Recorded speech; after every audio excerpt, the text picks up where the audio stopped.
I'm Genesis Middleton, and I will be interviewing Firelei Baez. Hello, I am Dalja Lewis, and I'll be interviewing Firelei. My name is Stephanie Almodovar, and I'll be interviewing Firelei Baez. So, when and where were you born? I was born in Santiago de los Caballeros in Dominican Republic, and I was raised right in the border of Haiti and DR in the Jabon. Since you're Haitian and Dominican, was there any controversy growing up? Because I know how some Haitians dislike Dominicans and some Dominicans dislike Haitians, so was that ever a problem coming of age? So in DR, you would never speak of being Haitian, and in Haiti, you'd be like, ugh, Dominicans, right. They're so like opposite of woke. But coming to the US, because there was a civil rights movement, there's a space for people of color to be like, this is my history, these are the many nuances of my history. What would be your tip of advice for people who have multiple races but only identify themselves as one? I guess becoming yourself fully is a thing of process, and I wouldn't necessarily be like forcing someone to acknowledge everything they are. You have to come into it on your own terms. And if that means a slow process, then it's a slow process. What was your influence? Like, even as a child, what influenced you to push forward and become an artist? This is cheesy, but it was my mom. When I was a little girl, she had this suit that was her favorite suit, and she would wear it to work. And one day, I think I was like 3, I took her sewing scissors and I was like, I'm gonna redesign this favorite suit, and I cut it up. And instead of being like, you have a whooping coming your way, she was like, oh right, let me show you how to sew. Let me show you how to make this better. And that flexibility, that like, you know, I was punished for other things, but for creativity, I was never punished. And she just encouraged it and helped me guide the, you know, my voice. I know that you went to Cooper Union. How was that process for you? So after high school, I didn't think I was going to be able to pursue art. I would get, you know, art trophy or whatever.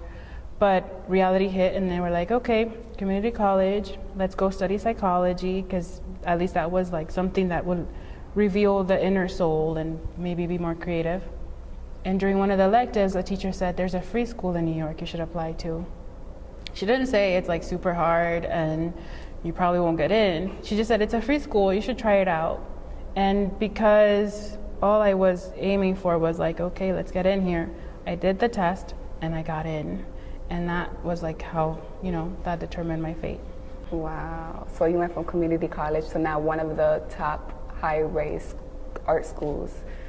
That's crazy. That's my goal right there. Well, that's the thing. So I guess don't put so much pressure on yourself. If I took one thing from that test, from that teacher, it's like, you as you are as creative as you need to be. So trust that voice and express it without trying to put on something else. Okay, so what does hair symbolize in your artwork? Hair is something that, as a woman of color and a Dominican girl, little girl, we were taught to think of hair as a social thing, as something that determines how other people see you and how you can negotiate society, both high and low. And one of the things right now that is still like pretty taboo is hair on a woman's body.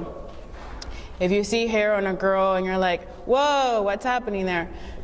People still judge, but it's just as natural on both bodies.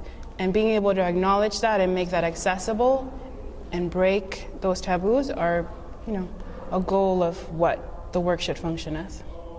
So is your artwork based like off of social life?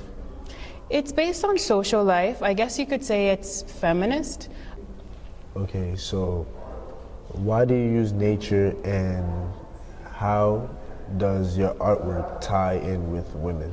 The main reason why I started working with nature was because of how nature is thought of in Spanish. In a lot of Romance languages, the feminine is passive. So if you think of a chair, a moon, a mountain, there are things that, because they're feminine, are waiting to be activated. But I grew up with a lot of badass women who did not wait to be activated and did not wait for anyone to make their life happen. One creature that defied both parameters was this figure of the ciguapa. And whenever you see a figure with just legs and like nature above, it's quoting that. It's referencing ideas around femininity and nature in Romance language, Spanish, Italian, French. Since we're talking about stereotypes and identity, is there a reason why you use African Americans in your artwork? That's a good question. My main impetus for using bodies of color, black bodies of color specifically, is to point out how the black diaspora extends way further than the US. So when we look at black bodies in the context of the United States, we think that's an African American person.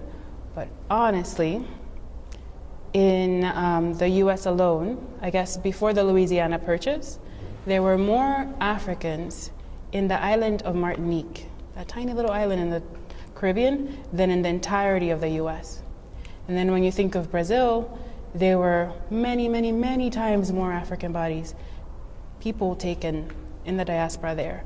So I want people to start thinking that the black diaspora is way huger and far more impactful outside the US than it is here.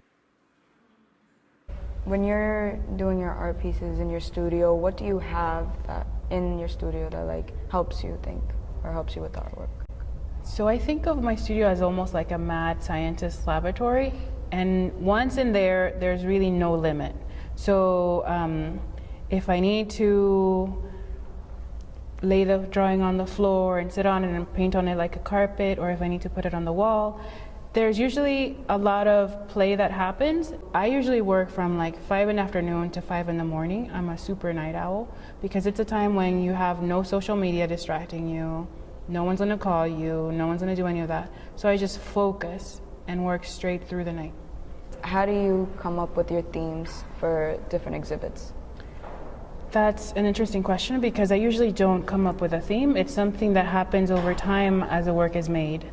Well, what inspired you to create this exhibit that's called Love Thy Neighbor? This is a lesson that's been taught to us in the South, global South, forever. We've learned to love blonde Barbies forever.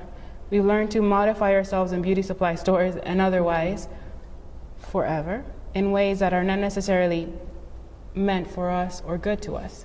So maybe that theory of subaltern love, alteritarian love, love of other, is something that might apply only to some other people, but we've been practicing that for a while and it hasn't helped us, it hasn't solved our problems. And love thy neighbor with a question mark is what came out, at least question mark for me.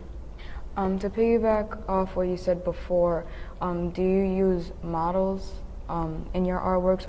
It all depends on the work. So for some of them, I did this series. Have you guys seen the West Indian Day Parade in Brooklyn? What I like about the West Indian Day Parade is that everybody's part of it and they're all beautiful as they are. And so I had 3 or 4 figures that were coming from it, that were participating in the parade, and I did portraits of them. And so that was one case where I used a model.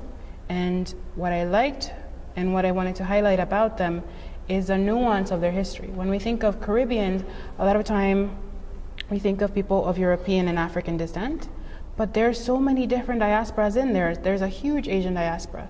Like in Dominican Republic alone, there's 7 Japanese colonies that were established. Really? Weirdly, yes, see, and most people don't know. So those are parts that we don't acknowledge, but are present in our bodies and our rituals and our cuisine. And so I asked each person, where are you from?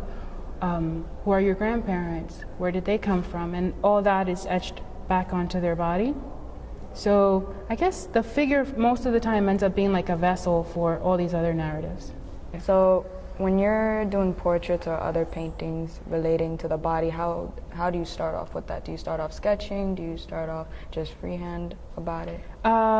So sometimes it starts with an idea, and other times it starts with a mark on a paper. And most of them start like this, where there's an abstract blur that coalesces into a figure.